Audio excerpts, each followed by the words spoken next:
Hey, Joe. Dave Ginsburg of the Associated Press. One of the priorities of the draft was to get someone to step in for Yonda. I was wondering whether you like the two linemen you got, whether they have the potential to actually step in, maybe immediately at that right guard spot. Well, certainly, yeah, we like both those guys, and we were excited about the opportunity to pick both of them when we got them.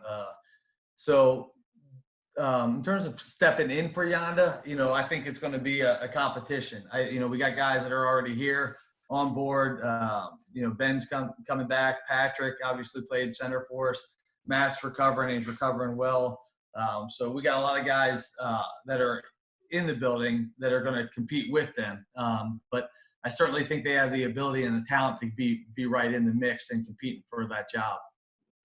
Hey, Joe, Todd Carpenter, Sports Illustrated. How impressive was it for Patrick Queen to show those types of instincts and football IQ in really his first year starting, at LSU? And how is that going to help him translate to the NFL?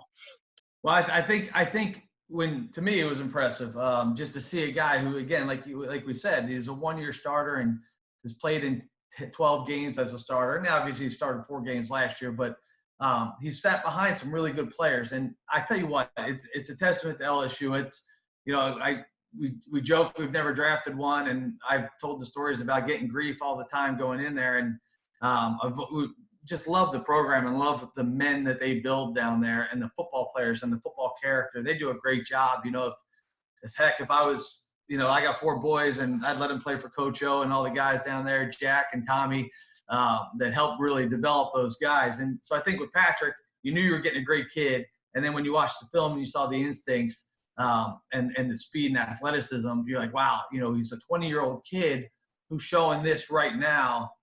What would he have been next year? If he would have been another year starter, with 12 more, 14 more starts under his belt. I mean, how much more instinctive would he be? So I think you project that out forward. He's a smart kid. He works his butt off.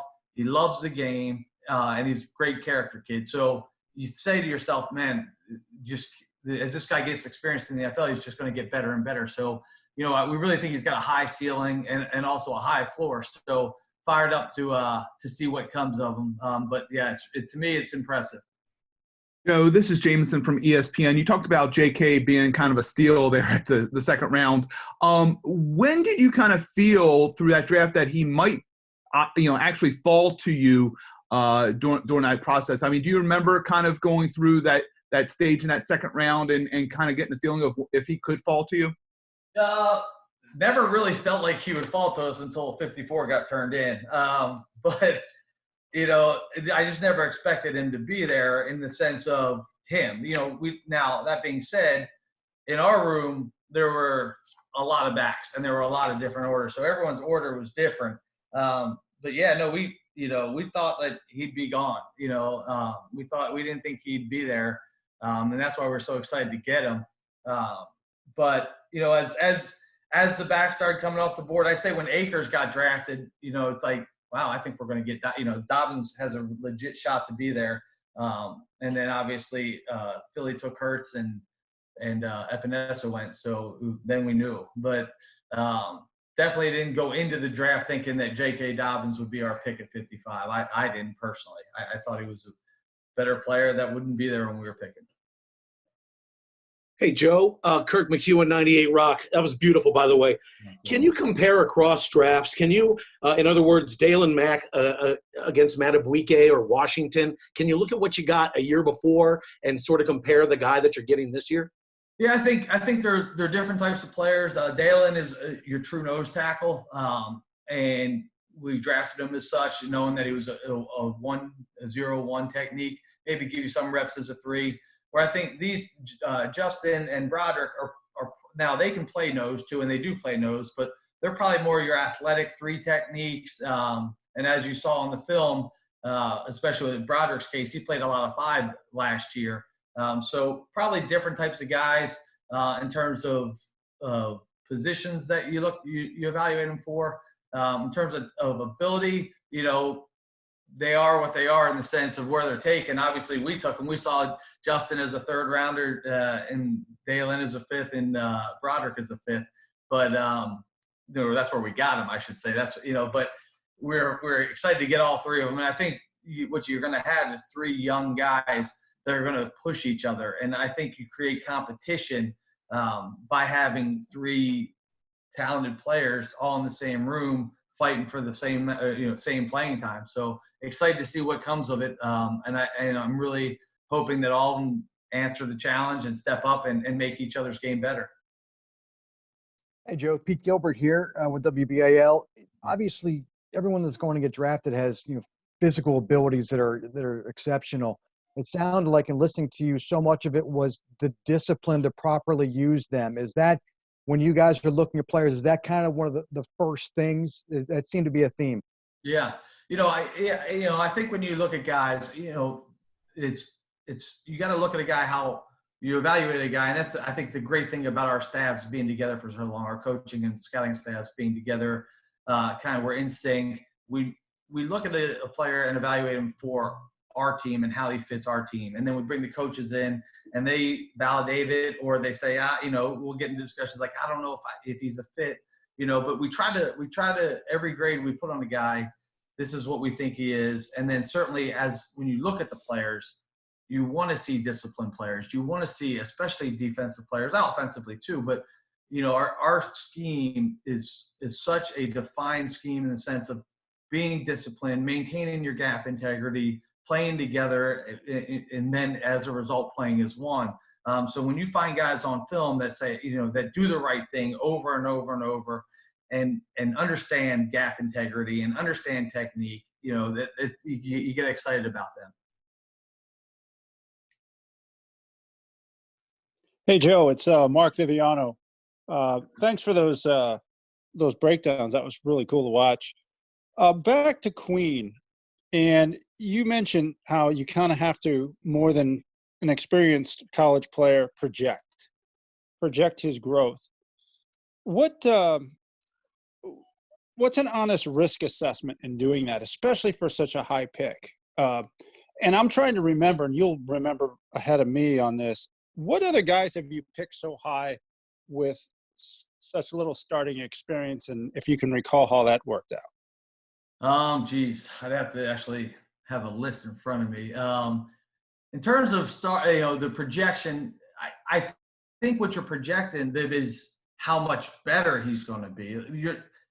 With a guy like Patrick, there's not a rawness to his game. There's not when you take a guy who's maybe a little bit more raw and not polished, then you're having to project that the coaching and the players' ability to process and learn and develop, the specifics of the position. Then you're having to project more. With a guy like Patrick, you're just projecting that he's going to be even better. Next year he'd be a top 10 pick or a top 15 pick versus a top 28 pick. But there's a risk with every player. First round all the way down to seventh, and you can take a 4-year starter versus a 1-year starter. I think what you try to really grab hold of is, how is the guy as a kid, first and foremost? How is he as a talent, which is what we're evaluating on film? That's the easy part. And then the character, the makeup, the work ethic, the intelligence. So you talk to all those sources, and when you hear positive feedback, you're like, man, I'm seeing this on film. I'm seeing this type of production, this type of athleticism, this type of reactions on film, and he's this good of a kid, and he's this good of a worker, and then you feel like the bar's really high for him. Hey, Joe, it's Luke Jones with WNST. Thanks a lot for doing this. You were talking a little bit earlier about how guys fit, and now that you're a couple years into Lamar Jackson, this offense that's quite unique compared to the rest of the league, I was wondering how that's impacted your overall evaluation of offensive linemen these last couple years. Yeah, I think John's mentioned it. We want to be big and physical up front. So there's definitely like a body type and a mentality that we're looking for with offensive linemen. That's not to say, again, an undersized guy can't play for us. Our Patrick, who started center for us, was 308 pounds. Ben was 307 coming out. So they're not necessarily huge guys, but when you watch them play, they play physical and they play strong. So it's probably more the core strength and the power than it is the size. Now, ideally, the bigger the better, but you can find a player who may not be as imposing physically, but plays with the core strength and the power and the control. Like if you look at a guy like Yanda, he was probably never over 315 ever in his career, but he was so strong and just he had those vice grip hands and the core strength. And even when he was 307, he was moving guys off the ball because he had the core, the leverage, and the mentality. So that's what we look for. I'd say that's the biggest thing we look for in terms of offensive linemen, that physical mentality. And obviously we're running the ball a lot, so we want guys that can come off and knock you back. So, the bigger guys, you can see it a little bit more on. The smaller guys, you have to look for it, and maybe it's not as common, but they're out there. Joe, Matthew Stevens from Ravenswire. Thanks again for doing this. You mentioned Yanda. You'd mentioned Ben Bredesen earlier. Watching the film on him there, you kind of see some similarities in maybe their game. How much do you kind of be looking for a direct replacement with Ben Bredesen? Yeah, I definitely wouldn't tag any guys as Yanda's direct replacement. We got to get in and get working and let them all fight it out on the field. But I think the things that you liked about Ben, like I mentioned, the core strength, the balance, the competitiveness, the intelligence, those are the things that are going to give him an opportunity to get in and compete for the role. Hey, Joe, this is Sean Stepner with WMAR ABC in Baltimore. Thanks again for doing this. That was great. So with regard to projecting players, and you've been doing this a long time, and you've seen a lot of college players come into a rookie camp and a training camp and then, their first seasons. Is there a time when you see what you saw in college onto the NFL stage and when you kind of know this is going to work or it's not going to work? I mean, is there a time where projecting wise, where you kind of say, uh-oh, or okay? There's no definitive answer for that. I think I understand the question. Some guys take longer than others. Some guys do, and some guys get it right away. And we've drafted players in the second round that have taken some time, and then they develop into a really good player. We've taken players in the first round that you have to wait on a year or two to get really going. And then we've taken guys in the fifth round that come in and start, in year two or year one. And so it's, I think about like a DeJuan Landry going way back. We got him in the fifth round, and he just was so physical and instinctive and intelligent that he was able to jump in and play the game quickly. So there's a timeline that's not definite for for all players. It's individual to each specific player in terms of them getting things down, them understanding the scheme, understanding how we do things, and adjusting to the speed of the game. So each guy's different, and hopefully we got a lot of guys that can acclimate pretty quickly, and but only time will tell. Joe, this is Cliff Brown from the Ravens website. Just with Prochet, as you mentioned, he's not a Blazer, but he had 12 touchdowns as a junior, 15 last year. What does he have that allowed him to score that much in college? Do you look at him as a guy who could be a real red zone threat for you guys? Well, I think he can score. He scored, like you saw it, a couple of different ways. He got the deep ball, and then obviously the slants and the back shoulders. I think what gives it, what allows him to be the player he is just his feel and obviously his hands. He's a really good athlete in terms of route running ability, and he does a good job of stemming guys open and knowing how to influence the defenders in off coverage or even pressed up. The subtle little jab step to give himself just enough spacing in the back of the end zone or, on the slant or coming out of the break.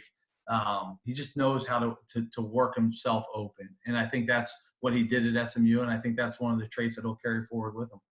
Joe, it's Andrew Gillis from NBC Sports Washington. Thanks so much for doing this. When we talked to Malik after the draft, he mentioned that the coverage and the scheme at Ohio State really didn't allow him to drop into coverage as much there. So in terms of evaluating a player like that, how do you see a certain side of a guy's game when, maybe a particular scheme or a particular team doesn't really put them in a specific situation?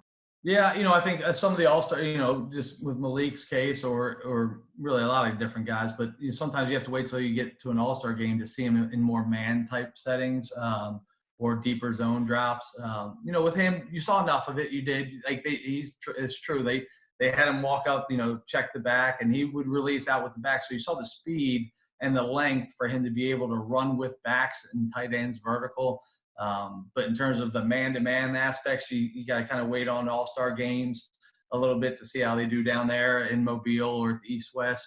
And then sometimes it's just, again, like a projection. You're watching the athlete and the mover and say, okay, he's smart, he's instinctive, he understands concepts, and he can bend and adjust and move. So you can project that he'll be good, but you can't, again, definitively say, I think this guy's going to be a great cover backer when you don't see it. You have to. It always helps to fall back on video or live evidence.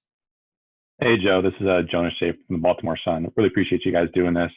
I think I meant to ask you guys this before the draft, but about how many games or reps do you need to see of a player before you have a pretty good sense of what kind of player they could be? And is there a sliding scale for the kind of day, the caliber prospect they are or the position that they play?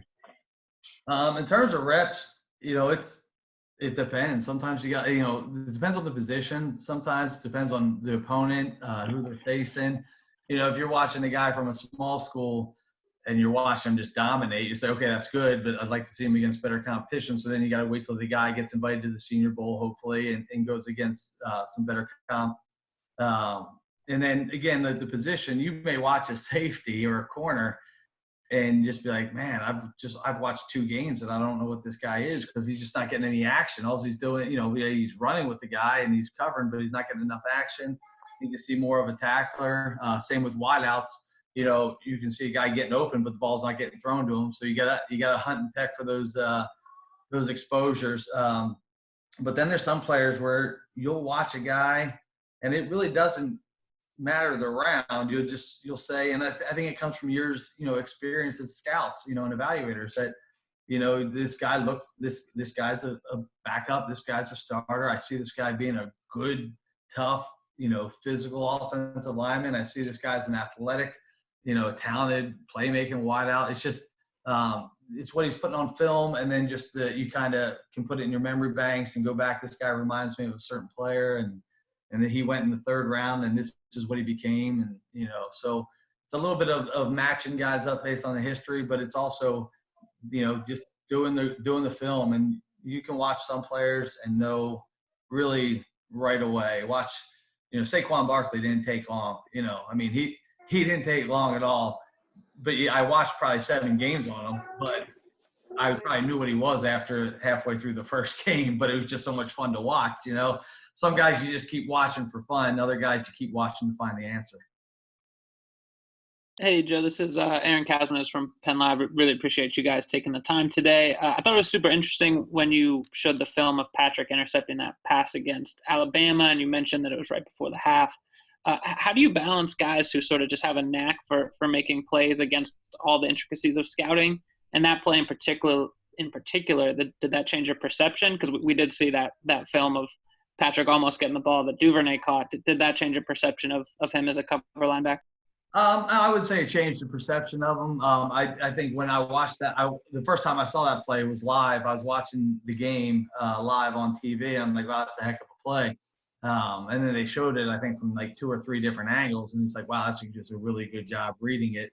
So it just kind of, you kind of like, wow, this kid's got some really good instincts and he looked athletic doing it.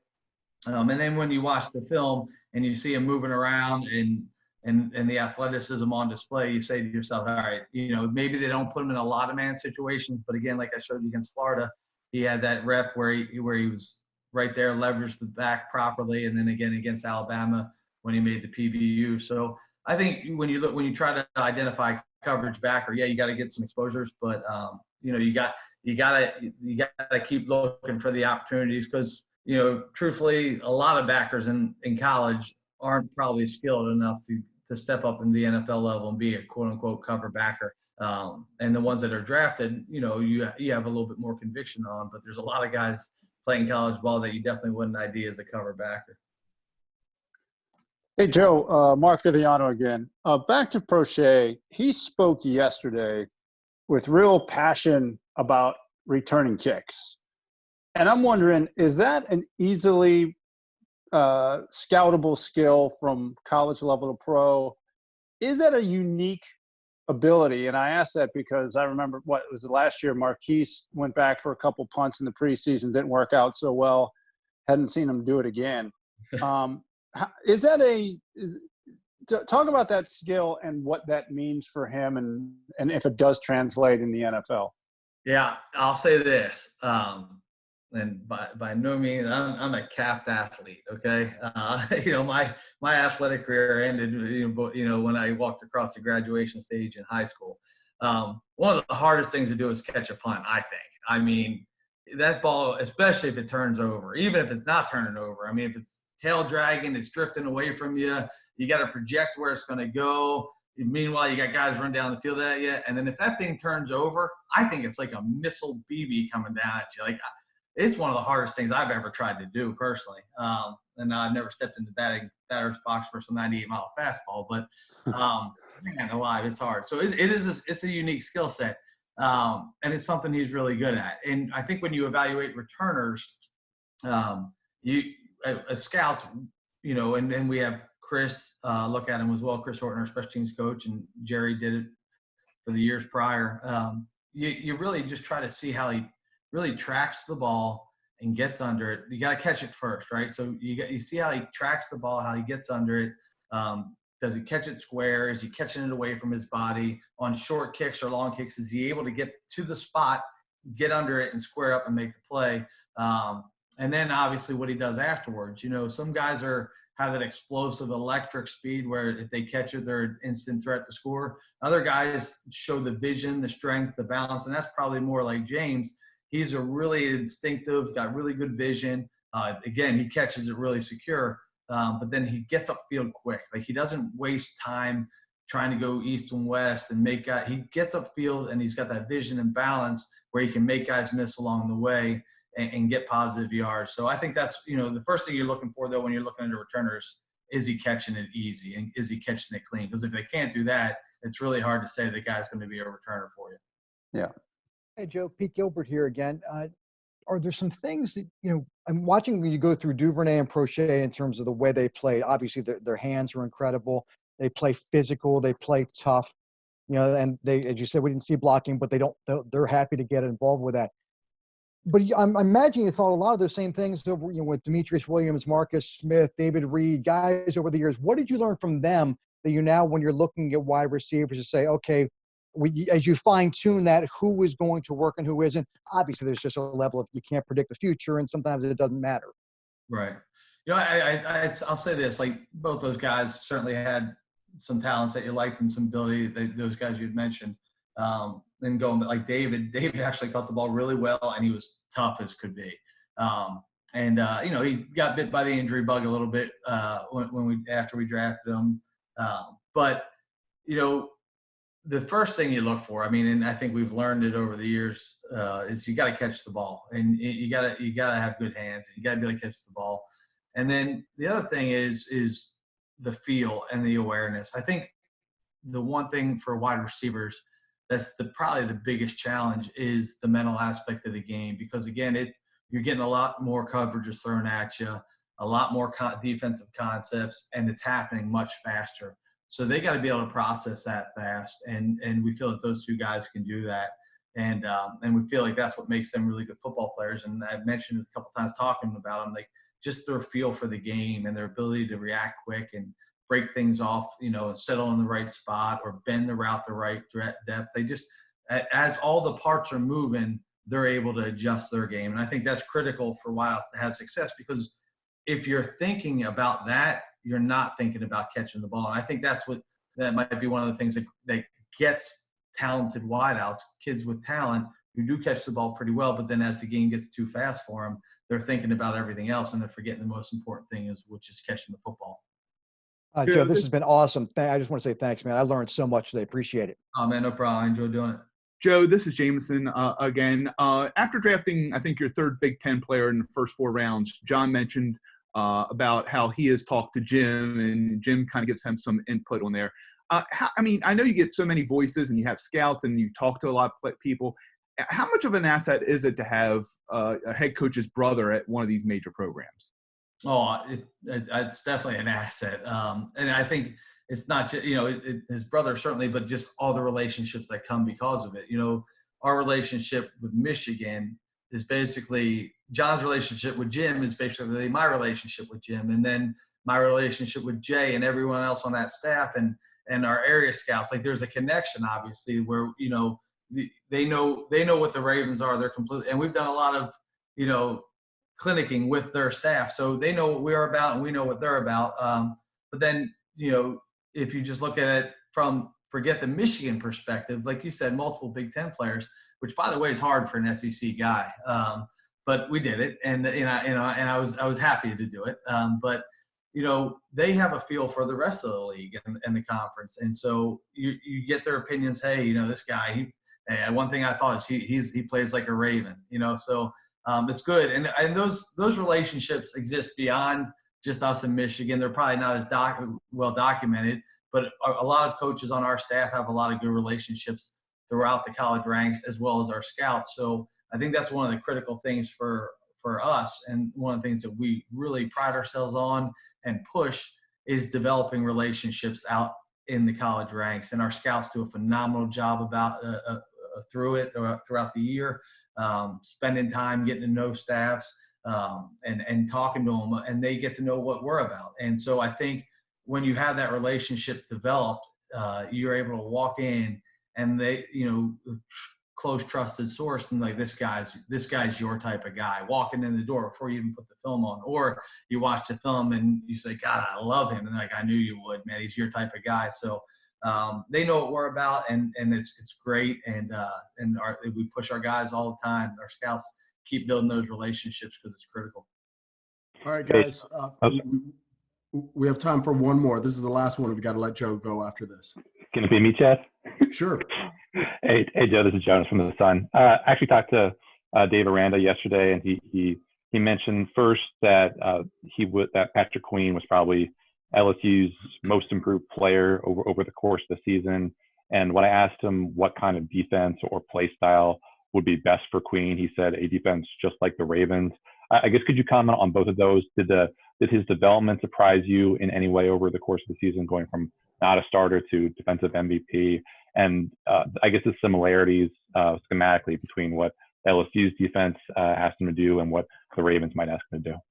Yeah, in terms of his development, surprise, I would say no, because again, he's a junior. So our first eval was really this year. What was impressive about it was, as I took you through it, I kind of took you through it in order. You saw him get even faster and faster and faster. And he was fast at the beginning, but then you saw his reads get even just more precise and more reactions quicker. So it was exciting to me to see it, not necessarily surprising, because you see the physical gifts he has. In terms of fitting our scheme, he plays fast, he plays aggressive, he runs to the football, he's athletic. So, excuse me, he's got that versatility that we love, and I mean, you see him as a blitzer, you see him in coverage, you see him play downhill, you see him make plays out the sideline. That we think that versatility is going to be very beneficial for him fitting our scheme, definitely.